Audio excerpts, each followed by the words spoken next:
ได้เรื่องนี้ได้รอบหลอกหัวมันเอามันอันนี้ต้องสว่างถึงอย่างทางสุรินทร์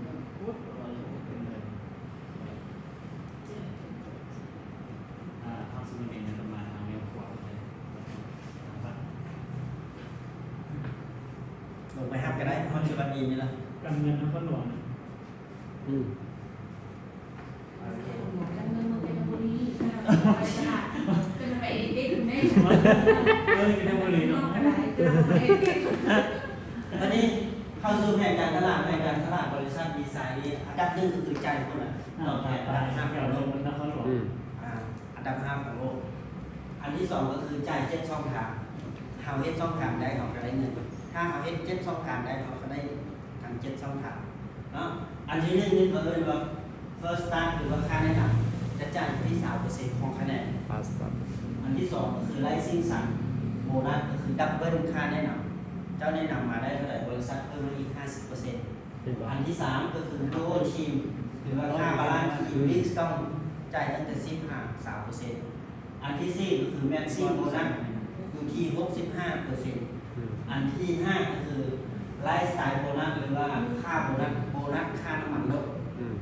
มีค่าน้ำมันรถ 25,000 บาทอันที่6 ranking โบนัสก็คือโบนัสที่ขึ้นตำแหน่งหรือว่าออเซลเขามักเล่นจะว่าออเซลจ่ายตั้งแต่$250จนถึง$1 ล้านจ่ายตามตำแหน่งและการท่องเที่ยวต่างประเทศ2-3 ครั้งต่อปีนะ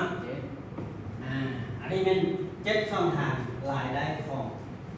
วีซ่าเบิ้งอันนี้ก็พอแล้วอันดับ5ของโลก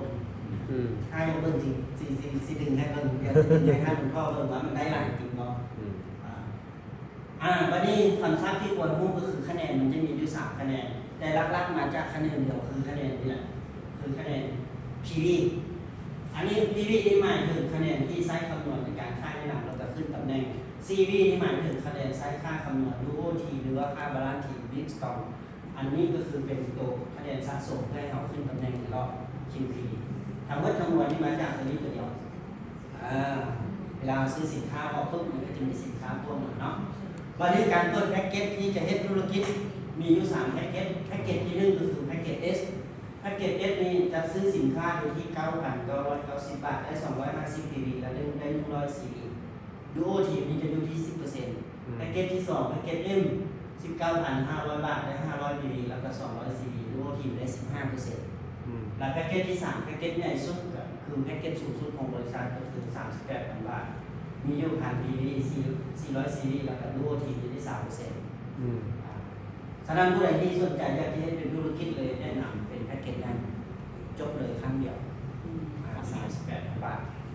และค่าแนะนำ 3% Duo Team อีก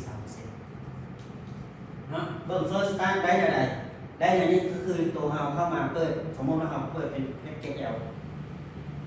ค่าแนะนำนี่นะครับจะเป็น S จะเป็น M จะเป็น L เขาจะให้เรา 3% ทุกแพ็กเกจ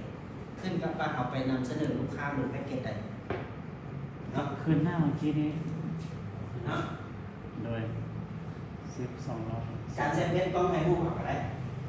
มากอะไร400โอเคผ่านไปโอเคนะวันนี้ค่าแนะนำมาจากเขาไม่ได้นำคนที่1นี่เป็น L เอาได้ 3% ของ1,000 คะแนนเพราะ1 L นี่จะได้ดู1,000 คะแนนปีนี้นับแพ็กเกจ Lถ้าเขาก็จะเอา 3% คูณ1,000 คะแนนก็จะออก$200ได้$200เรามาคูณเป็นเงินไทยก็คือเงินไทยเขาจะไล่เลขเป็นฟิกก็คือ33 บาทต่อ$1เอา33 บาทคูณ200ออกเป็นที่ 6,600 บาทแสดงว่าเราหาลูกค้าได้อยู่ที่1คนที่มาเปิดแพ็กเกจ L เราจะได้ค่า First Start หรือค่าแนะนำอยู่ที่ 6,600 บาทอันนี้คือค่าแนะนำขออนุญาตเราได้เลยจะลบกันจะนำเงินค่าดิบโอเค L ที่2ถ้าสมมุติเราได้ L ที่2มาตรงนี้เราก็จะได้เงื่อนไขเดิมนี้จะได้เงื่อนไขเงินมันจะเป็นห้องการเงินต่อมาเนี่ยเราก็จะได้1,000 คะแนนคูณ 3% ก็จะได้$200คูณ33 6,600คือกันเส้นเดียวกันเบื้องนี้ก็ได้6,600เบื้องนี้ก็ได้6,600ถ้าเราหา2คนได้แล้ว13,200 บาทนะ นนี้คือค่าแนะนำ first start แต่ถ้าว่าเราหา2คนนี้ได้ภายในรอบ7วันก็คือ1วิคเราจะได้เพิ่มอีก 50% บริษัทจะบวกเพิ่มให้อีก 50% ของรายรับสมมุติว่าทางมิสเตอร์คุณจะหาเรื่องนี้ได้1คนหาเรื่องนี้ได้1คนในระยะ7วันบริษัทบวกเพิ่มให้เรื่องนี้จะได้ 6,600 ในบริษัทเพิ่มอีก 3,300 เรื่องนี้จะได้ 6,600 ในบริษัทเพิ่มอีก 3,300 เอาเรื่องมาค่าอย่างค่าแอคทีฟ ได้มาสอนได้สาม ค่าแอคทีฟหรือเราจะเริ่มว่าเราแนะนำได้2คนใน7วันบริษัทแถมมาอีก1คน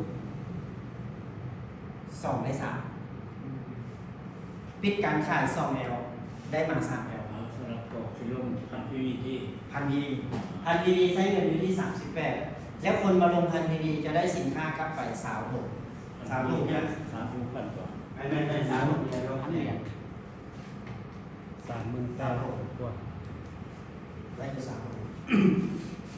ซึ่งต่อมาบาลานซ์ทีนี่แบบนี้อันนี้เรามาลงรวมว่าอันนี้ได้ปกติ 13,200 แล้วมาบวก 3,300 มาบวก 3,300 เป็น 19,800 แสดงว่าในรอบ7วันใดถ้าเราหักได้ 2L นี้เราได้ 19,800 บาท ต่อได้ใช่ไหม ได้เพราะผู้แข่งก็ได้ แล้วมารวมทั้งค่าบาลานซ์ทีมเพราะเราได้คนนึงซ้ายคนนึงขวาเรามาได้บาลานซ์ทีมเพิ่มอีก$103รวมกันแล้วทั้งเว็บจะได้อยู่ที่23,760 บาท หาไป เอาทายไปมิสเตอร์คุณจอบ